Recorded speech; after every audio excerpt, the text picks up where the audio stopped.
The views and opinions of this broadcast do not reflect the views and opinions of Armed Media, New Productions, and its affiliates. Enjoy the show.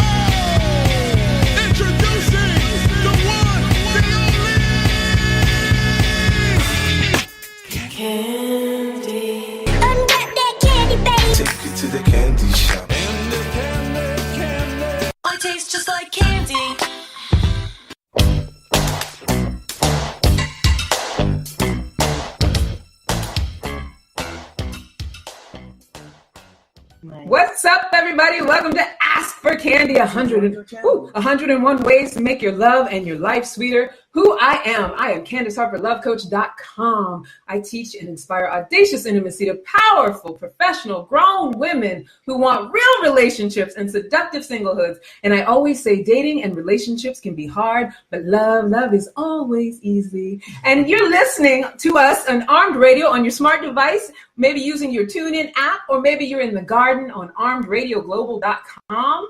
Also, we're available on iHeartRadio now. Yay! So if you have an Alexa, just ask for Candy.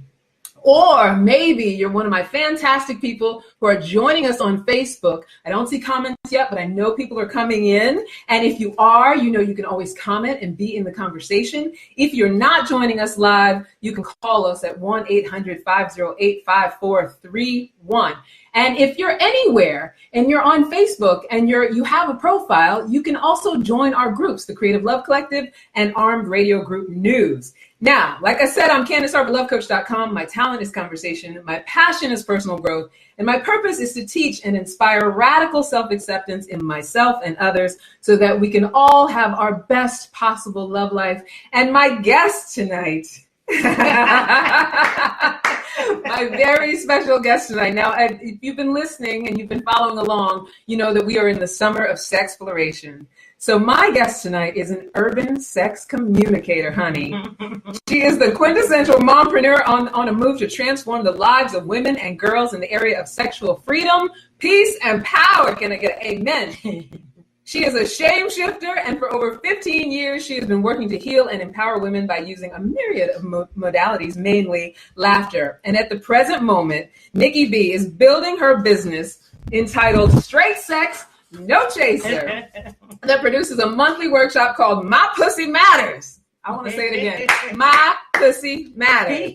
Miss Brown resides in New York City with her 21-year-old son and her 4-year-old daughter. Miss Nikki Brown, thank you for being here. Thank you. It's awesome to have you. Awesome to see you. Tell us a little bit about yourself. Tell the people who you are. Who I am. Who am I? Well, you said everything. I said most Not of it, everything, right? Mm-hmm. Who am I? I'm a mom, right? I'm a mom. I'm a mompreneur. I am someone on a mission. I really am on a mission to transform and shift how we as women talk about, be about everything sex. Yes, I love that. It's my favorite topic. Okay, that's all I'm gonna say. Well, tell us a little bit about how this all came about. You told me a little bit, but I feel like the people should know. How did this come about? I mean, I'm a believer. We're on camera, and I'm looking at you because I'm kind of having this conversation with Candy. I know, it's hard I'm going to have a conversation with the camera, Candy. Yes. So I came about doing this because I felt like I kept running into it, right? Mm-hmm. So I've been an educator for over 20 years. I work with all different age groups of children. And I kept being confronted by something sexual, either my own dialogue about it, my own sexual experiences, the people in my life. And what I found is that the women that I was interacting with from all segments of my life weren't really empowered around sex. And we all know no one can get here unless you've had sex with somebody had sex with somebody. We were all the products. Right. We are all the results of somebody having intercourse. Yes. Yet it's like this secret, you know, it's like you can't really say it. You can't talk about it. If you're a kid, you can't say too much to your parent because then they'll think you're having sex. If you're a parent, you can't say too much to your kid, then your kid will think, that you were sexing everybody. So there's all this shame around it. Yeah. So I'm interested in shifting the shame. I love that. I love shifting the shame. We're all about shifting the shame. Absolutely. And that's what we're going to do today. So as you guys know, those of you who keep coming back, but this show is about each week we have lively conversations about different topics related to love and relationships. Sometimes we bring on special guests like the lovely Nikki Brown, or we play games and activities, but always we get a chance to laugh or cry or just learn something new. And that is why this is a conversation. Now, full disclosure, right now, I think there's something going on with Facebook Live that I don't see where the comments are. So I don't know. I want you guys to be commenting like normal, but I can't guarantee that I will see your comments in real time. Yeah. But just comment anyway. If you're at home and you're not on your computer, you're listening in the TuneIn app or you're listening in the garden, 1-800-508-5431. You can call us at any time if you have any questions about what we're talking about. I can't wait to tell you what we're talking about. Tonight's show, we are continuing the ongoing series. And, I'm going to keep partnering with other love coaches and relationship experts and opinionated people about sex and intimacy. And so Nikki is here for us to do some in-depth girl chat. And we're going to be discussing the 8, count them, 8 types of female orgasm. I didn't even know, I think I've only had like 1 or 2. I think I've had all 8. Have you? Oh, I love it. I can't wait to hear about it. I was going through that list okay, check. Really? No, I did. I was checking. That's exciting. I love that because I was going through the list like, what? I didn't even know I had nerve endings. Listen. You find out lots of stuff right? When you start to explore. I feel like I'm missing out. Yes. So Eyal Matzlia, I think I'm saying his name right, wrote an article for Your Tango, which is a blog site. You guys can go check it out if you want to. And, he writes about the 8 types of female orgasm. Now, both of us, we have like our little bit of skepticism because we're like, okay, who's this dude?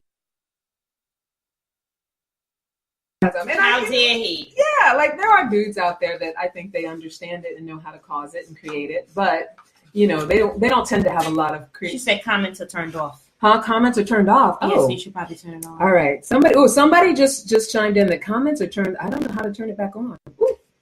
I don't know. Whatever. Okay. We'll keep it going. I'm going to figure it out as we have 5 comments. But we can't see them. Oh. Yeah. We got to do something like turn it on. Yeah. We'll figure it out. We'll figure it out. I never said that I was tech savvy. But I do, It's all good. We'll figure it out. Probably when the show is over, right? We'll come back and go, oh, that's what they said. That's what they were saying. So those of you who are commenting on Facebook Live, continue to comment because we will get back to it. And I will answer. And at some point, I'm going to figure out how to turn comments back on. Yeah. I don't know how they got turned off. I don't know. We'll figure it out. Anyway, so I guess maybe we should get started. Yes, we should. Yeah, right? Okay. So let's just start with what Eyal Matzlia says. He says, you probably have heard that women can have clitoral or vaginal orgasms. You might have even read about the debate within academia around whether vaginal orgasms even exist. I wonder if they even exist just from my own personal experience. A lot of women say that? Yeah, because I think a lot of women say that they don't have like a vaginal orgasm. Shame. No. I'm sorry. Yeah, that's sad. Yeah. I want us all to have those. So Eyal says in his experience as a sexual coach and also with the ancient science of Tantra, it proves that women can actually experience many different and distinct kinds of orgasms. Yeah. And we can differentiate orgasms by anatomy, is what he says. There's a few major erogenous zones, which I've heard that before. I guess I just never was like, okay, let's try this zone. Let's try this other zone. Or some people don't know where it is. Yeah, that's very true. So it says, if you're just starting out, don't worry about which is which. Just experiment with the following areas. Okay, so the first one he talks about is the nipple orgasm. Ooh. Mm-hmm. Okay. So he says the nipples are an important erogenous zone. They're connected via energy channels to the clitoris, and thus stimulation of the breast will cause an arousal of the clitoris and the whole genital area.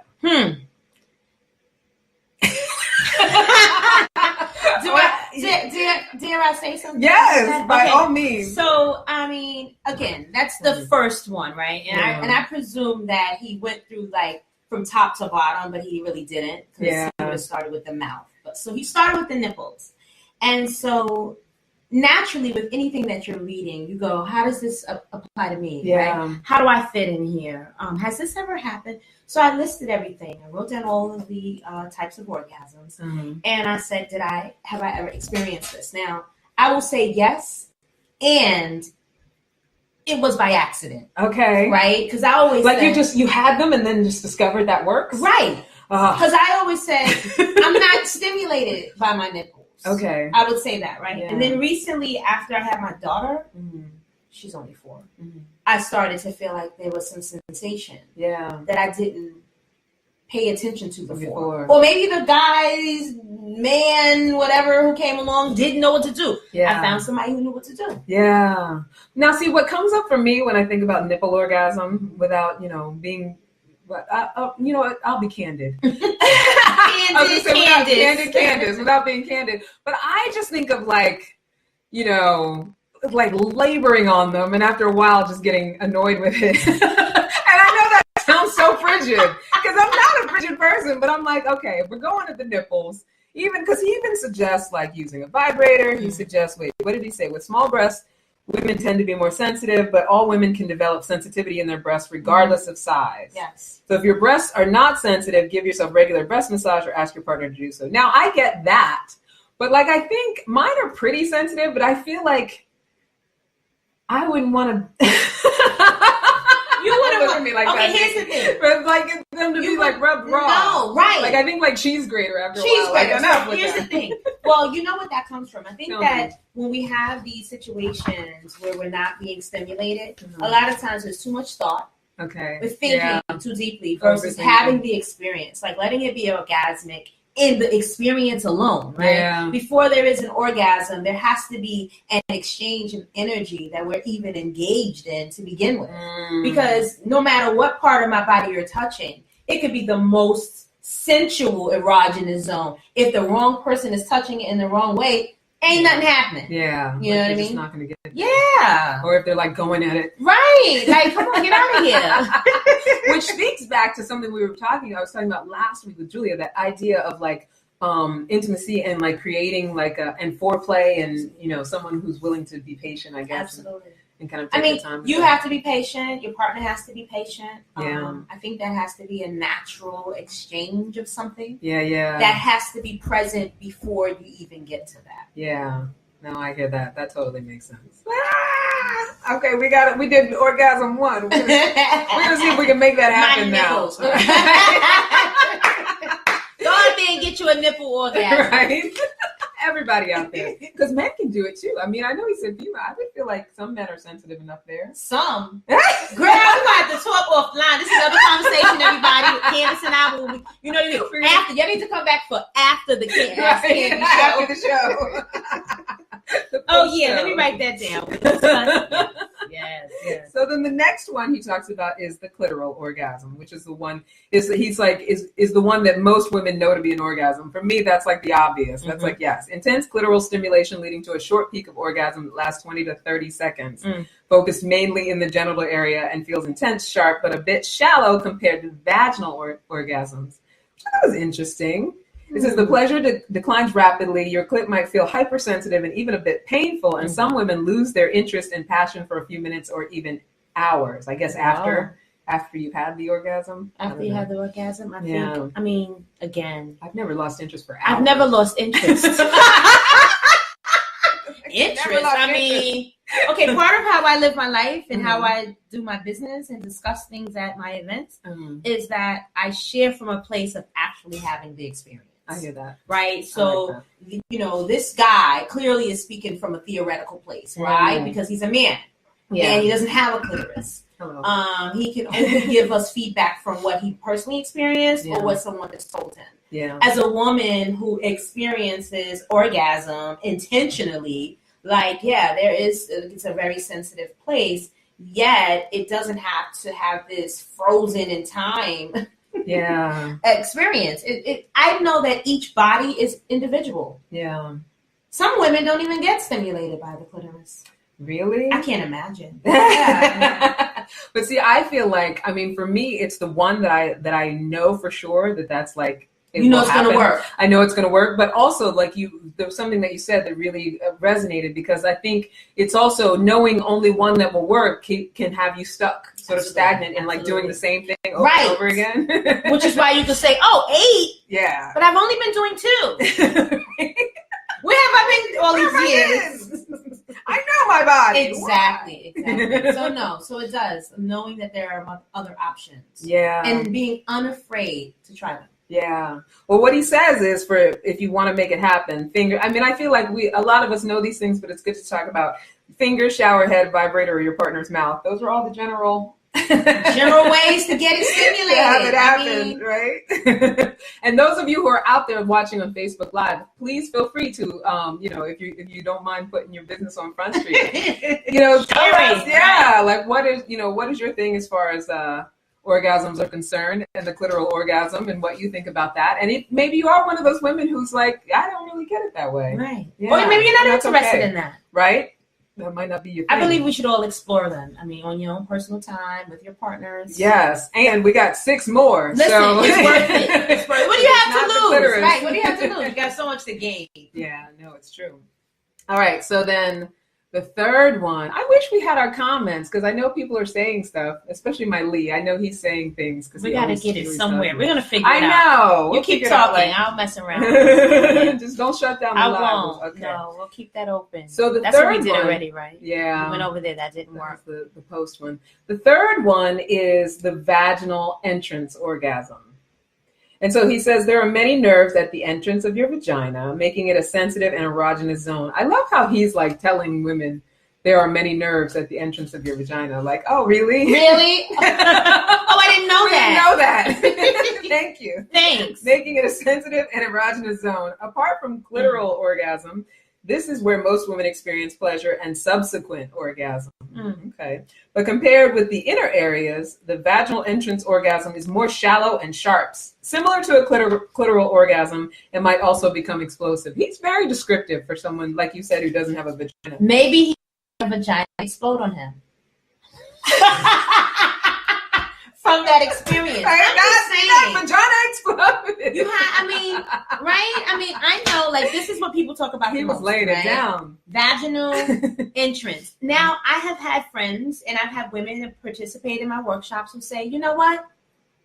Vaginal, I don't get it. Like, I don't have orgasms in that way. There are many, many women who do not have vaginal orgasms. Yeah. Absolutely. Do you think that that's something that can be, that you can have, like, that you can somehow, I don't know, make happen? Yeah. No, or if you never have, like, learn how to do it. Right. I think that, a lot of women have reported to me that they have never had an orgasm in their lives. It's hard for me to understand that, because I've had orgasms. Yet I can see how you could not. Yeah. Right? Does that make sense? Yeah. Very often there are so many layers associated with why I wouldn't have an orgasm. Right? Do you have sexual trauma? You know what I mean? Like, what is the relationship like with you and your partner? Do you have one partner? You know what I mean? Yeah. What's your conversation around sex and intimacy to begin with?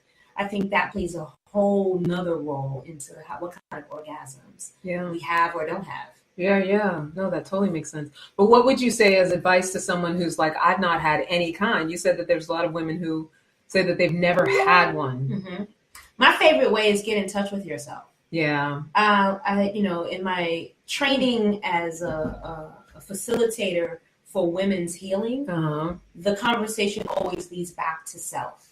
How are you loving yourself in this way? And how are you giving to yourself from an intimate sexual way? Yeah. You know what I mean? Many women, go through life without even like seeing their vaginas. Yeah. You know what I'm saying? It's this. Like they don't do the mirror. I mean, no mirror, no like hand, like touch it, like feel it. It's yours. Yeah. Look, I found a way to see the comments. Yay! It's a gift of yours. Yeah. Like, use that gift. Yeah. No, I think you're right. I love that, Nikki.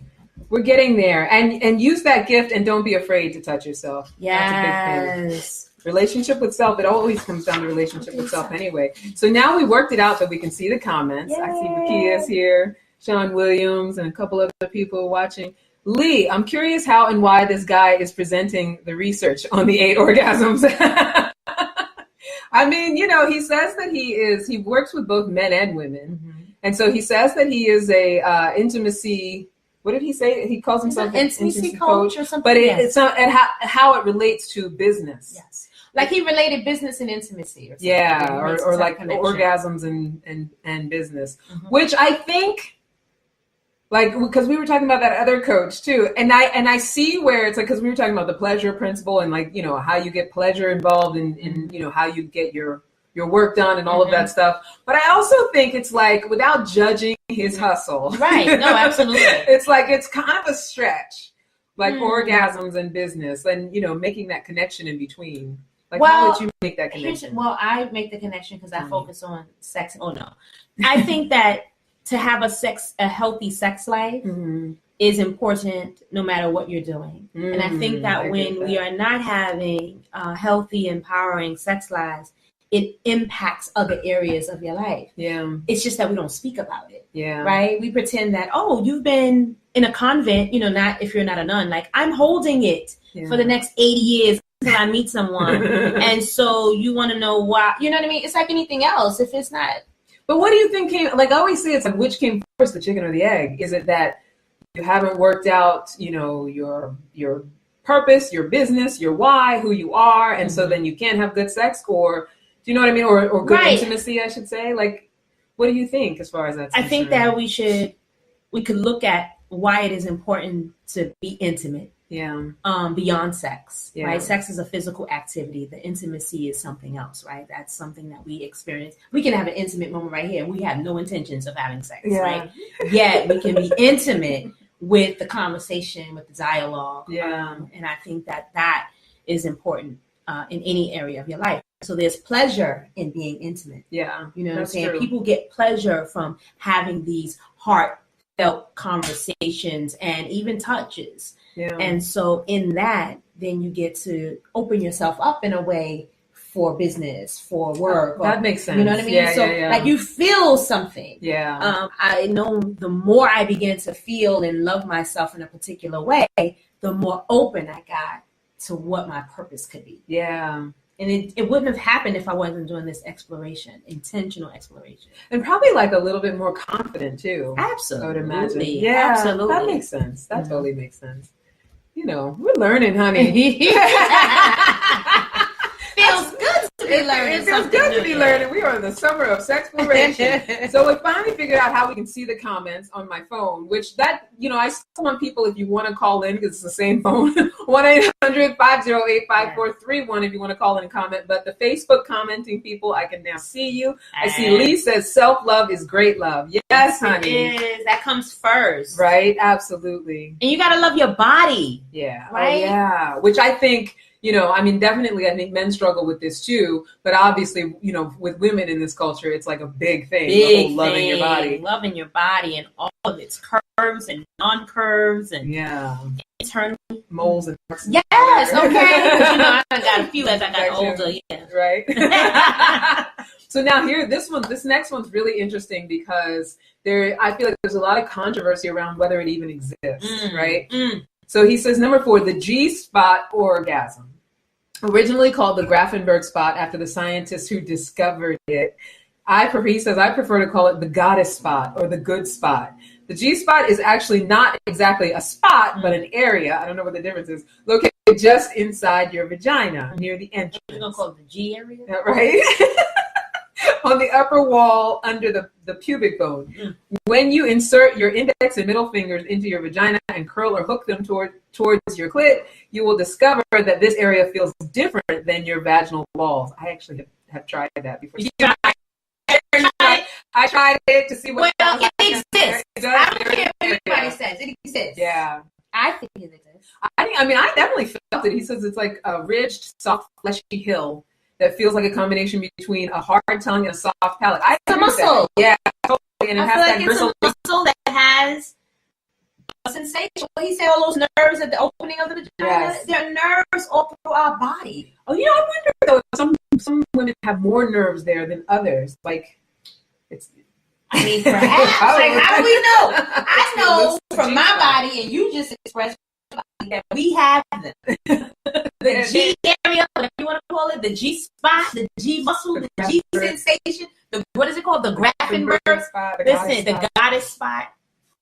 It exists. And it provides an orgasmic experience when it is titillated.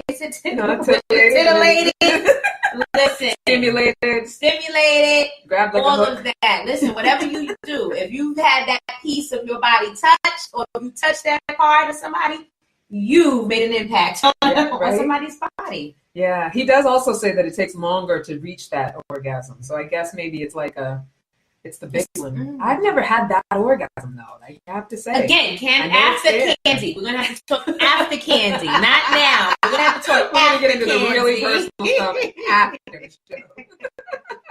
After the shows, tune in for that. Right. He does give a little bit of instruction, but I'd rather hear what you have to say so we can. I feel like you'll know better. We only know what we've experienced. Right. Exactly. Anything else is theory. Exactly. So we're at number 5, which is the cervical uterine organ. Now, I have to be honest, when I first saw the name for this one, I was like, ooh. Like, I feel like, because I love cervix uterus, but I always think that's like the sacred part of like cervix uterus. Like, I don't associate that with the sexual. I associate that with the baby carrying, baby growing. Wow. You know, like, like I was like, really? You can have an orgasm involving your cervix and your. I was like, I feel like that's like that area. Yeah, like that's all fair game. In the world of sexual pleasure, I don't think that any part of your body, when you are exchanging in a sacred environment, should be off limits. Okay. I think that even like way internally. She said way internally. Way deep. Way deep. Go deep. Actually, the cervix is not as far as we think it is. I mean, it all depends on each body. Yeah. Right? Because every woman's structure is different. Yeah. So you never know. Yeah. I say explore it. Like nothing, what's the worst thing that can happen? You'll like it. Right. What I always think, like, no, I agree. It's like, what's the worst thing that can happen? But I don't know where I got this story from in my head. I always think of it like this. Lisa, I'll tune in for that. Please do. I love it. I love that you always game. But I feel like it's like, I don't know, this sort of like delicate, I don't know. It is. The delicate flower. I like that. Yeah. I like the fact that you consider that piece of the female anatomy delicate and sacred, because it is, but all of it's holy ground. Yeah. Ooh. All of it's holy ground. From the clitoris, you know what I'm saying, to the anus. It's holy ground. Yeah. We don't consider it holy ground. We don't speak about the female womb in a way that says it is sacred, but it's all sacred. Well, it's interesting because you and this guy agree, because he's like, the cervix is the entrance to the womb, the uterus. This is the pole or the center of the feminine energies in a woman's body. A woman's cervix is related to her feminine core, her sense of self, her heart, her creativity, and to her entire being. Absolutely. And so if you could get to that place, right? I don't know, dudes. Right? You get to the cervical, right? You get the orgasm. magic. That might be the code. Crack the code. The holy grail of the female body. You might keep her forever. Listen, she might keep you. My best friend always says, "You fuck with me, you stuck with me." I mean, I never thought of it like that, but if you get that far listen, you are worth keeping. You have special skills that we need to cultivate. Right. So I see, look, Renee came in, Joe came in. Sean says, nothing off limits sounds good. That's right. See, that's what men always say. They I like that, area. though. Listen, right. I'm with you, Sean. I agree. Nothing is off limits when you're consenting, right? I want to be responsible, right? Yeah. We're consenting to this. When we are both protected, we are both being responsible, and we are willing to venture into this sacred, holy ground, which is sexual pleasure. If it were not supposed to be there, the divine creator, master, whatever name you call that entity, would not have created it for us. Yeah. It would not be there. And so that's the piece, that I want people to get. If there were no use for it, it wouldn't exist. It wouldn't be there. Everything is here for a reason. Yeah. What does Lee say? Some say cervical related hurts or is uncomfortable. Perhaps. It all depends on the body. But Lee, you wouldn't know if you didn't go there. How do you know what brings pleasure or pain? Right. Unless you enter the threshold of each. Unless you try it out. You don't know. To see what'll happen. Absolutely. Yeah. So Lee, whatever you're coming with, honey. Whatever you're coming with, Lee. I'm going to leave that one alone. But I like that. I mean, I do agree. Like, it's about just getting to a space of like comfortable exploration, which also speaks to, you know, how we choose our partners. Like, there's nothing wrong however you choose to live your sex life or who you choose to be with, but also no matter what kind of relationship you choose, just setting yourself up for comfortability and being able to be okay with being open to that full exploration. And I think that comes from having straight dialogue. Yeah, right? I agree. You like spend a lot of time pretending like this is not the eventual destination. Yeah. Right? Yeah. You know, you like even in a dating situation, a friend, a platonic, whatever kind of relationship, I think that we should all be able to freely communicate this. Yeah. Because in the event that I'm in this interaction with the person, I would want to have known something, had this conversation beforehand. Mm-hmm. I don't want to be in this midst of a situation going, oh, snap. Yeah. I didn't tell you that I liked this. Yeah. And you're doing some old other shenanigans that I can't. Which that's a hard. I think that I don't know if it resonates with you, like that also comes with maturity. Because I feel like when I was like in my 20s and stuff, I would have never been able to have some of the conversations that I'm able to have now. And then I also think there's probably some conversations that I'm not able to have now that I probably need to bust out with and go ahead and get comfortable. Because there's a lot of shame associated with sex. Yeah. Right? We're made to feel bad and ashamed and embarrassed that we're even interacting. Yeah. You know, depending on what age you that are. We're even naked. Yeah. And I'm saying whatever age, but it's like any age. I used to say as being a woman, you're damned if you do, damned if you don't. It's never the right time. Mm-hmm. Right? 15 is too young. 25, maybe you're not quite ready. 40 is old. Like, when do we get to win? Right. You're always wrong. Yeah. So you're always going to be wrong. It anyway. Yeah, like it was like we were talking about before the show. We were talking about the baby having thing, and how in different cultures, we don't know if it's the same. We know in our culture, it's a lot of times it's wrong if you're having a baby, and there's no right circumstances. Right. Like you're too young, you're a teenager, or you're not married, or you are married and you're not married to the right man, or maybe y'all aren't religious enough, or whatever. The time isn't right, or you waited too long, and you're too old. Like no matter how you do it, when you do it, somebody's going to have something to say about it, and the same thing I think applies to our sex lives and like what we choose for our sex lives. It's like sooner or later, who is it that says you can't as a giraffe you can't have a conversation. TDJ said that you can't have giraffe conversations with a turtle because they're not looking at it from your same point of view. Level. Absolutely. Yeah, and that's not a right or wrong. It's just you're looking two different perspectives. Absolutely. Yeah. Absolutely. Yeah. So it's about the freedom. You know, I'm about freedom. I really do believe that. Having candid dialogue about sex and intimacy leads to some type of freedom for you, for the person you're with.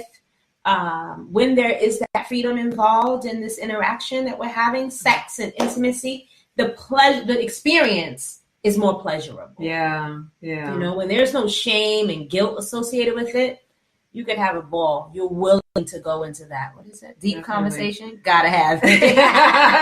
Yes. Thank you, Sean. And I see Roy Fisher is watching. Hi, Roy. I went to high school with Roy. I went to high school with Lee. I love it. Wait, don't skip past number 6. Oh, no, we're not skipping. Oh, I was looking. No. Excuse me. Oh, yeah. Wait till y'all hear what number 6 is. So the number 6 female orgasm is the anal orgasm. All right. Okay. Which is an interesting. Okay, let's see what he says first, and then we're gonna get on it. So to speak, the anus is an erogenous zone full of sensitive nerves. An anal orgasm will be earthy, raw, rough, physical, and will be generally localized in the genital area. It's also related to the root chakra. I could see that. Mm-hmm. So some women might be more sensitive and open to anal stimulation than others. Some women need to have frequent anal stimulation to feel satisfied. Otherwise, they feel heavy, stagnant, and stuck. An anal orgasm can be explosive. He likes that word explosive. Right? I don't know if asses and pussies have been blown up around him. Right. That's what I'm saying.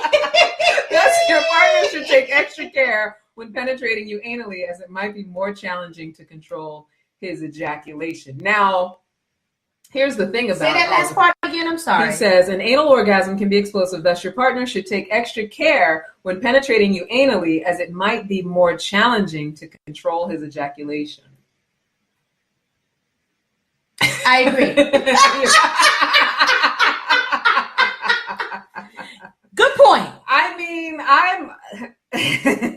personally, I'm always like, this zone is for unloading only. But I don't have any judgments. Like Lee says, and I thought this too. He says, earthy is an interesting description. Yes.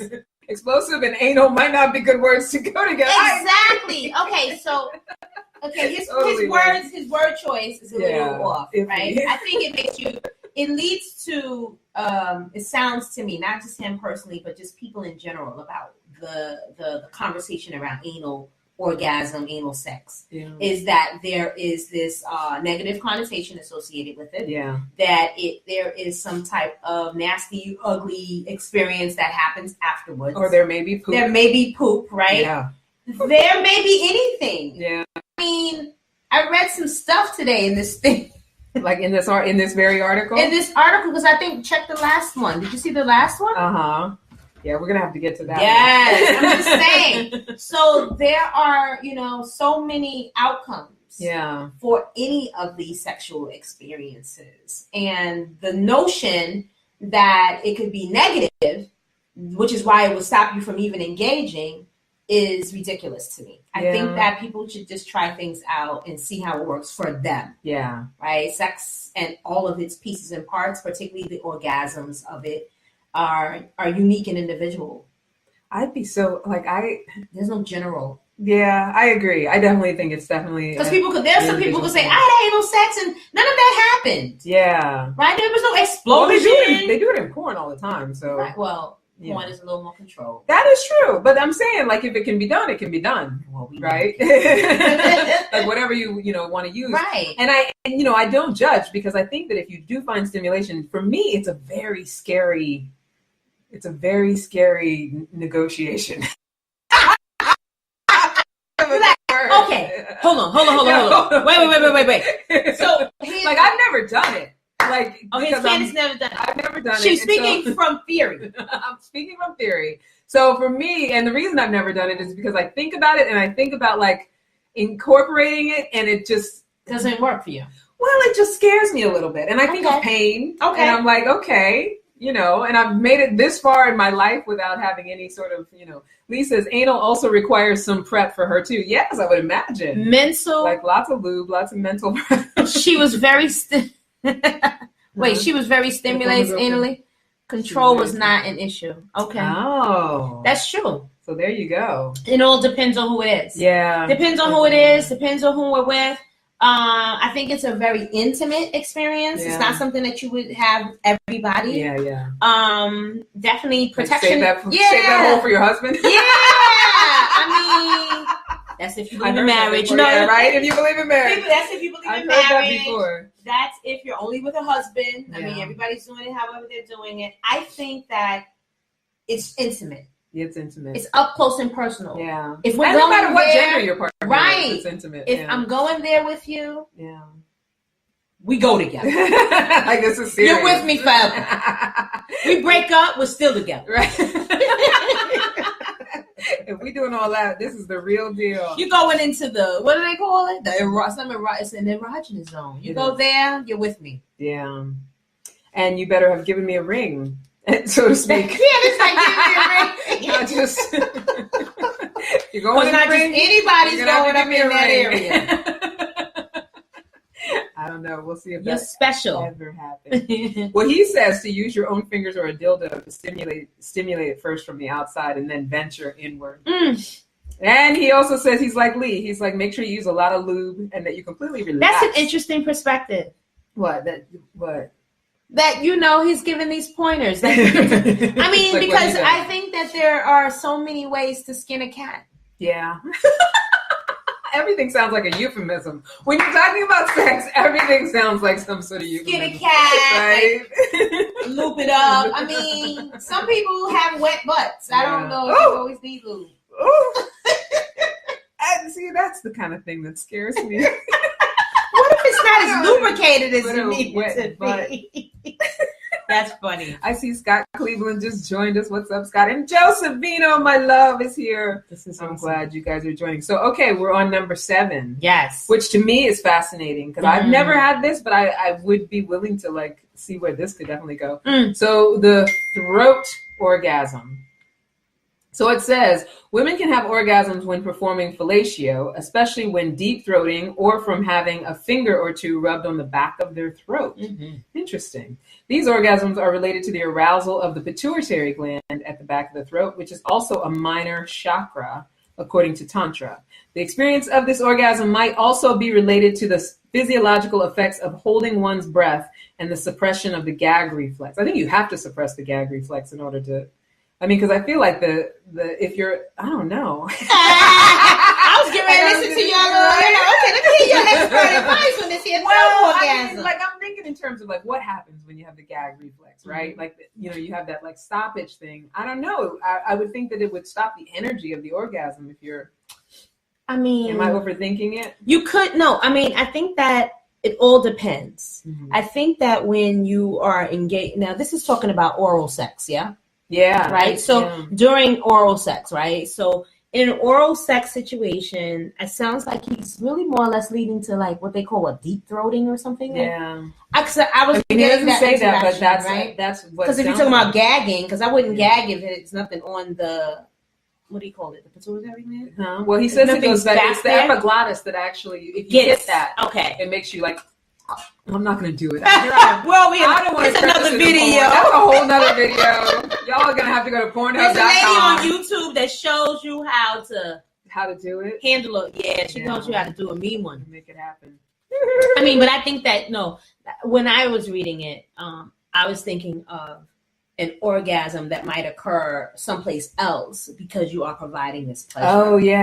Right? So I didn't necessarily see it like in my throat. I was going to have this orgasmic experience. I was having it like there's something that happens in my body if I'm engaging orally with my partner because I want to provide pleasure for him.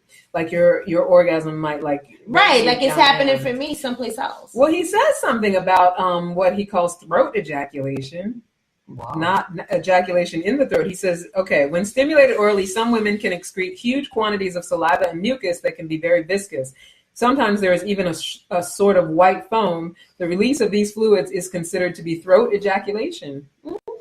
Right? I don't think that I've ever experienced what I would call a throat orgasm. Me either. And I'm not saying that some of the stuff he's describing didn't happen, but it didn't feel orgasmic. Right. It just felt like that's, something's going on in my mouth and not the thing that you might think. Something's going on in my mouth. Something's happening before he ejaculates. You know you're watching or listening to Ask for Candy when someone says, something's going on in my mouth. I love that phrase. Something's happening. Yeah. So then he also mentions the throat chakra for anybody who we mentioned the root chakra earlier. There's 7 chakras in your body for anybody who does or does not follow that sort of thing. And they're like energy centers and they use them in Tantra and also what is it? Hinduism or Buddhism? Yeah, I don't remember. Not even lie. Right? We're not, My friend is always talking about chakras. I'm like, yeah. Yeah, that sounds real deep. I pay attention to the throat chakra because I'm a speaker. Yeah. So I think that's important. I think that's my piece. It is. And that's the thing. There's like the throat, the heart chakra, it's the solar plexus chakra. Yeah. I forget what it's called.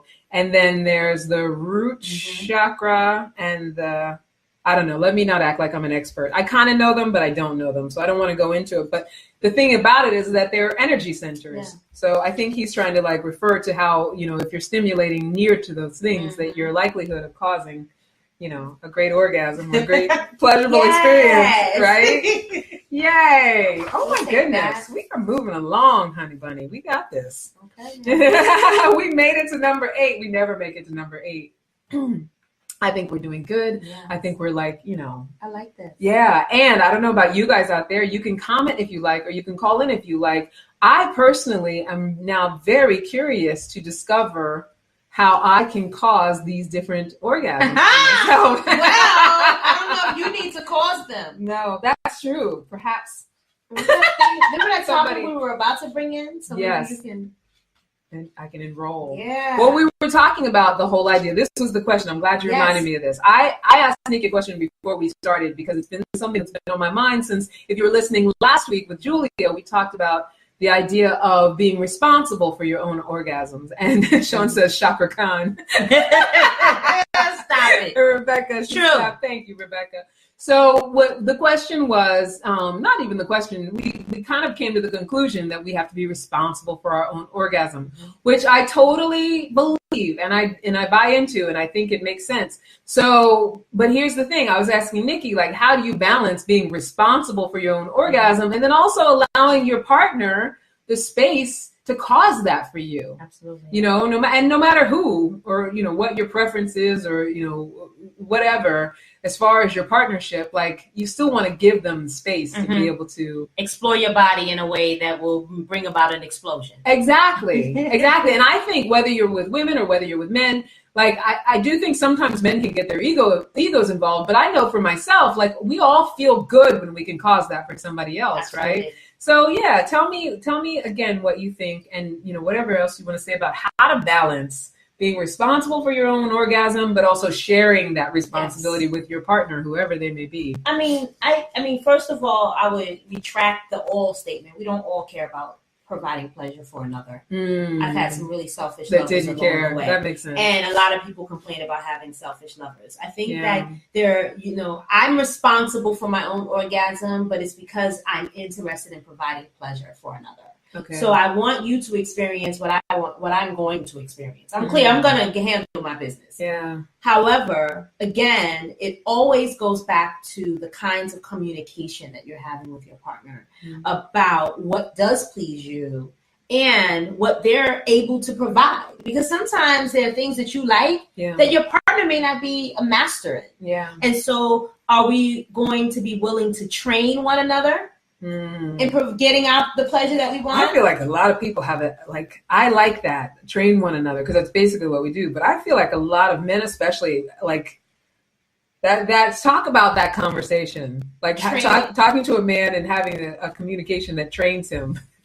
Teaches what you want. Right, but teaches. No, right? I think that's valid. Because if I think about it, and I use oral sex because people still are like in this world of, do I do it? Yeah. Right? Men have a conversation about it. Women have a conversation about it. Different people from different areas of whatever regions we're on the planet. Everybody has a conversation about oral sex. Yeah. And so when I think about that conversation, there should be an honest conversation about it. Yeah. We should not be in the midst of the moment to go, wait a minute. Let's talk about she don't suck lit. You know what I'm saying? I should have thought this You're over. telling me this now? Right. Well, you know, or a woman is looking at me and like, wait a second. He's not going to eat the box? Like, that's a problem. That's a scientific term, right. by the way. Right. Scientific. Eat the box. And it's like, you got all of this stuff that we're dealing with and talking about and building and creating a relationship, and we leave sex out. Yeah, we leave the pleasure that we love out. Yeah, like it's because it's nothing worse than you. Right, it's nothing worse. Exactly, it's nothing worse than you having something that you enjoy sexually that you don't discuss with your partner, and he or she tries to do it on you and fuck it up, like anal work. Right, anal work. You know what I'm saying? You're like, get your shit out of here. I don't like that. That's the wrong hole. You know what I'm saying? I mean, that's the wrong right. And he's thinking, oh, my bad. But in actuality, he was really trying to try it, thinking that if I went there with her, see if he could slide in. When you should have told him up front, I'm not into that. Don't ever try it with me. If you really are interested in a relationship with me, don't go there. Don't go there. But, like, do you think that it should be, okay, so early dating, and you're getting to that point with someone, do you think it's valid to be like, well, let's have the sex conversation? Like, what do you like? What do you... Always. We're grown. Yeah. I'm grown. Yeah. If you are interested in me and you think that we're not going to have sex, then you should probably not talk to me. Yeah. I'm just being honest. I hear if we are engaged in communication and we like each other and we're going out on dates and we're doing all that, know that I'm thinking this is going to be sexual at some point. Yeah. So we could get it out the way early, or we could pretend like we don't know that this is going to happen and play this game with, I'm going to wait till date number 4. Yeah. Do you prefer, like, okay, it's funny because I had Tony Veer, who's a male relationship coach, on a couple weeks ago, and I had the same conversation with him about, well, like what I'm thinking of was in the conversation was about like when is too soon. Like, you know, sometimes men, they'll send the dick pic, or like, you know, how quickly to you know, of course, obviously, especially if you're dating online or you meet somebody and you're attracted to them, of course, it's like eventually you want it to get to a sexual relationship, right? If you feel attracted to someone. But we were talking about that. Like, let me ask your personal preference as a woman. If you meet somebody, if they are quick to go into the sexual conversation, is that something that you prefer so that you know where they stand? Or are you like, like, why is he going straight there? Because I don't have a thing about sex, like it being bad and wrong. I mean, I've heard stories of people who said, I had sex with my husband the first date. Yeah. And now he's her husband. Yeah. You get what I'm saying? So I think that when we get rid of all of this taboo about sex, then we could have authentic, straight up dialogue with whomever about it. I could be in a room of strangers. I may not be thinking about having sex with them, but we can have straight sex talk. Like we can talk about You understand what I'm saying? Yeah. I think that we spend a little too much time overthinking. I don't want him to think I'm a whore, because that's really what's in the back. If I bring up this sexual conversation on this first date, but what if he sends you like a dick pic right away? Or what if he's like, you know, then what's wrong with that? He just sent you a dick pic. I don't know any woman who's interested in dick who's like, oh, I don't want to see a dick pic. Well, then you should probably like. I feel like, I mean, for me, I can't speak for all women, but I tend to like, if I get a dick pic really soon, I tend to not take them so seriously. I might show it to my girlfriend. Oh, you my think gay like friends. Maybe they just want to go for sex? Yeah, like then I start to think, oh, this is what he's about. Lee says no dick pics. But you know, like I think if a man is quickly overt, and if a woman is quickly overt about sex, I tend to think, okay, then maybe that's just what they're all about. That's where. Well, there's always a conversation. I could say, okay, there's something I want to talk to you about. I don't want you to get the wrong impression. Yeah. I'm clear you're going to make a judgment about what I'm going to say. But do you eat pussy? No.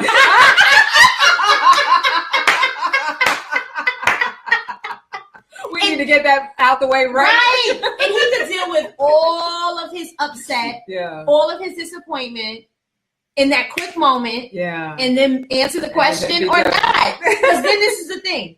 If that's something that's really important to me, it's on my list of priorities, but it's not the first priority. Maybe it's number 2. And on the list of sexual priorities. However, if we talk about this in the beginning, then there's no pretense that needs to go further, because I find that that's something that's important to me. So why go any further when you know that you're never going to do that? That's not going to happen. That's not your thing. Yeah. Like you can be a dude that's like, that's not my thing. I got to respect it. Yeah. But guess what? I got to respect my time. I'm not wasting any more time. We're not going to go there. Or get it out the way now. We have some uncomfortable laughter about it. Yeah. And it's like, well, you never know. We sit around. You know, like we can play with it. You can know if you need to opt out. Yeah. But I think that we don't give ourselves enough space to play around with a little bit of shock value and to really stop playing around with these relationships. I hear that. Because I have too many friends who are like, I'm with him forever. He hasn't done this, and this in the bed. So why are you still there? I mean, why are you not? Why haven't you told him? Why aren't you talking about that? Yeah.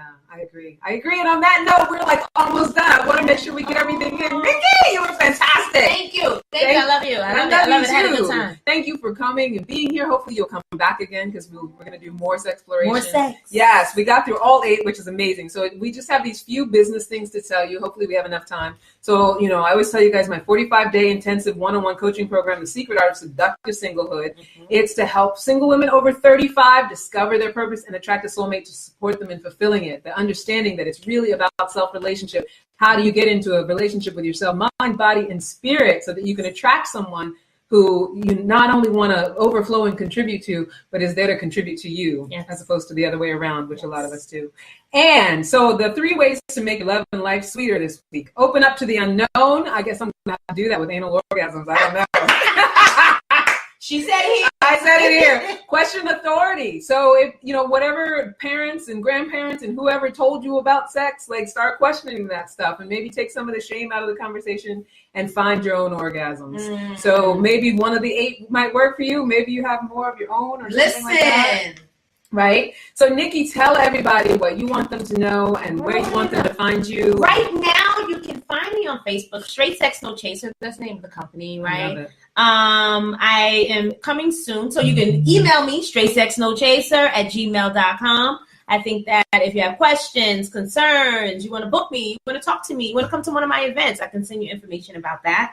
At the end of July, I think it's the last Saturday in July, we'll be having a My Pussy Matters conference. Oh, I'll be there. Yes, make sure you come through, Candace. And that's where we're gonna like talk everything, about the female body. Yeah. And have fun and get healed and love and laugh and all that good shit. I love it. Like, it sounds like a good feminine energy, spiritual, wonderful place to be. It is. I love it. I'll totally be there.